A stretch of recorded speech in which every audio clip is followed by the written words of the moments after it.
આજે હું તમને વિજ્ઞાન ટેકનોલોજી છેલ્લા અમુક વર્ષોથી ખૂબ જ આગળ વધી રહી છે. કહું છું કે વિજ્ઞાન ટેકનોલોજી આપણે બહુ સામાન્ય રીતે જાણીએ છીએ. હું તમને એની અંદરની વાતો કરીશ. વિજ્ઞાન ટેકનોલોજી વિશે જાણીએ. ધર્મપરાયણ ભારત દેશમાં સરકારને આજે દીકરીઓને બચાવવા માટે બેટી બચાવો જેવા અભિયાન શરૂ કરવાની જરૂરિયાત ઊભી થઈ છે. તે આપણા માટે ખૂબ જ દુઃખની વાત કહેવાય. દીકરી એટલે કે આત્મજા, દીકરી એટલે કે આપણા કાળજાનો કટકો. દીકરી છે તો આપણા ઘરમાં ઉલ્લાસ અને આનંદ રહે છે. દીકરી એટલે કે માતા, પિતા, ભાઈ, બહેનો પર સ્નેહ વરસાવની ધારા. દીકરી એટલે કે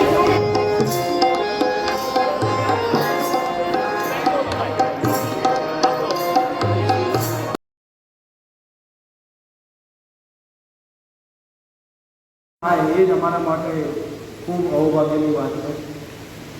હું લાલજી દાદાને કહેતો હતો કે સંસ્થા બનાવવી બહુ સહેલી છે, ટકા બધું હોવું. અને આટલા લાંબા સમય સુધી ટકાવી રાખવી અને એનું પોત છે એ વધુને વધુ બળકટ બનાવવાનું કામ આ સતત ચાલતી પ્રક્રિયા છે. આપણે વિદ્યાર્થીઓની બેચ બદલાયા કરતી હોય, બધા જુદા જુદા ગામોમાં જુદા જુદા સમાજોમાંથી આવીએ, સંસ્થાના રંગે રંગાવતા વાર લાગે. પણ આજે આપે જે મને આત્મવિશ્વાસથી કીધું કે સાહેબ અમારા ત્યાં ભણેલો એક પણ વિદ્યાર્થી માનસિક રીતે નબળો નહીં હોય, આ બહુ મોટી મૂડી છે. આ એક એવો મોટો પરિવાર છે કે એનું ગુણાકાર જ થાય છે, ભાગાકાર નહીં થાય. જે અહીંયા ભણીને ગયા છે હંમેશા અહીંની સાથે અતૂટ તાદામ્ય ધરાવતા એ જે નાતો છે અને કઈ ધૂણી રખાવી હશે 83 વર્ષ પહેલાં, જ્યારે આ વિસ્તારમાં આવવા જવાના સાધનો ટાંચા હોય કે મનુભાઈ પંચોળી મને લાગે છે કે વઢવાણથી આવેલા, મારી સ્કૂલ ના થતી હોય તો ગીજુભાઈ બધેકા પણ સુરેન્દ્રનગર જિલ્લામાંથી આવેલા. પરંતુ હું સાહેબને કહેતો હતો, પ્રિન્સિપાલ સાહેબને અને લાલજી દાદાને, કે આ ભાવનગર રજવાડું જે હતું એનામાં જે દૂરંદેશી હતી, જે પ્રજાવત્સલ રજવાડું હતું, એને આવી બધી સંસ્થાઓને સિંચિત કરી. આપણે ત્યાં સણોસરામાં આવડી મોટી સંસ્થા છે, અહીંયા આંબલામાં છે, મણારમાં છે, જ્યાં જુઓ ત્યાં આ પ્રકારની સંસ્થાઓ છે. મને આનંદ એ થયો સાહેબે જે વખતે મેં કીધું, મને હમણાં વાત કરતા હતા કે સાહેબ આપણે હુનર શીખવાડીએ છીએ, બહુ જ મોટી વાત છે. અમે જે ભણ્યા એમાં ક્યાંય હુનર શીખવવાનું નહોતું આપણું. જે પરંપરાગત શિક્ષણ પદ્ધતિમાં ધંધો ફેરવતા નથી આવતો, બરાબર. ઘરમાં લાકડાનો ટેકો રિપેર કરવો છે તો અમને ન આવડે, કેમ કે અમને શીખવાડવામાં નથી આવ્યું, તમને શીખવાડવામાં આવે છે. નાના નાના કામો છે, સ્વાશ્રય શીખવાડવામાં આવે છે, સૌથી અગત્યની અંગત સ્વચ્છતા શીખવાડવામાં આવે છે. અને સૌથી વધારે જે ગાંધીવાદી મૂલ્યો એનું જે વાવેતર અહીંયા કરવામાં આવે છે એ અભૂતપૂર્વ છે. સરકારના અધિકારી છે, સરકારની વાત કરીએ અમે, આ શાળા પ્રવેશોત્સવ 2003માં લગભગ ચાલુ થયો. જે વખતે અમારી નોકરીને 5-7 વર્ષ થયેલા, તો નવું લાગતું કે આ શું થઈ રહ્યું છે. તમે તો મોટા છોકરાઓ છો, પણ નાના નાના બાળકો હોય એને નિશાળે જેવું સજા જેવું લાગે. એના મા બાપથી છૂટા જ ન પડવું જોઈએ. ને મા બાપ ટીંગાટોળી કરીને સ્કૂલમાં મૂકી આવે, જ્યાં જો તે કાગળ રોજ ચાલતી હોય, કોઈ છોકરું રડે એટલે બીજા 5 રડે. પણ આજે ત્રીજો દિવસ છે, હું જુદી જુદી પ્રાથમિક શાળામાં ગયો, બાલવાટિકાના છોકરાઓ, આંગણવાડીના છોકરાઓને પ્રવેશ આપ્યો, તો હસતા હસતા છોકરાઓ એને નિશાળમાં આવવાનું ગમે, નિશાળમાં આવીએ અને મજા પડે એવી હતી. મારી દીકરીએ જ્યારે પહેલાં ધોરણમાં પ્રવેશ લીધો તો જ્યારે પરાણે કંઈ નહીં કરાવવાનું અને છોકરાને રસ પડે એવું કરાવવાનું, એવું આપણે ત્યાં એપ્રોચ થઈ ગયો છે રાજ્ય સરકારનો. ભાવનગર જિલ્લાનો જે પ્રવેશોત્સવ આજે ત્રીજો દિવસ છે, આપણે ચલાવીએ છીએ. જુદી જુદી 3000 શૈક્ષણિક સંસ્થાઓ છે કે જેની અંદર આપણે પ્રવેશ આપીએ છીએ. બાલવાટિકા, આંગણવાડી અને પહેલા ધોરણનો મળીને લગભગ 44000 છોકરાઓને પ્રવેશ આપે છે. અને 66,000 પ્રવેશ આપણે 9મા અને 11માં આપીએ છીએ. એમાં આપણી સંસ્થામાં પ્રવેશ ઓલરેડી આપી ચૂકેલા છે, પણ આજે આ બાને મને આપે મોકો આપ્યો છે એ મારું સૌભાગ્ય છે. સ્કૂલની અંદર છોકરાઓને ભણવા માટે જુદા જુદા એડ્સ આપણે આપીએ છીએ. મોટાભાગની સ્કૂલમાં 2-3 સ્માર્ટ ક્લાસ હવે થઈ ગયા છે. સ્માર્ટ ક્લાસ એટલે ટેકનોલોજીના માધ્યમથી ભણવાનું. અહીંયા જે લોકો વિજ્ઞાન ભણતા હશે એ લોકોને ઘણી બધી બાબતોની સમજ બતાવવામાં આવશે, સમજવામાં એવું.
છે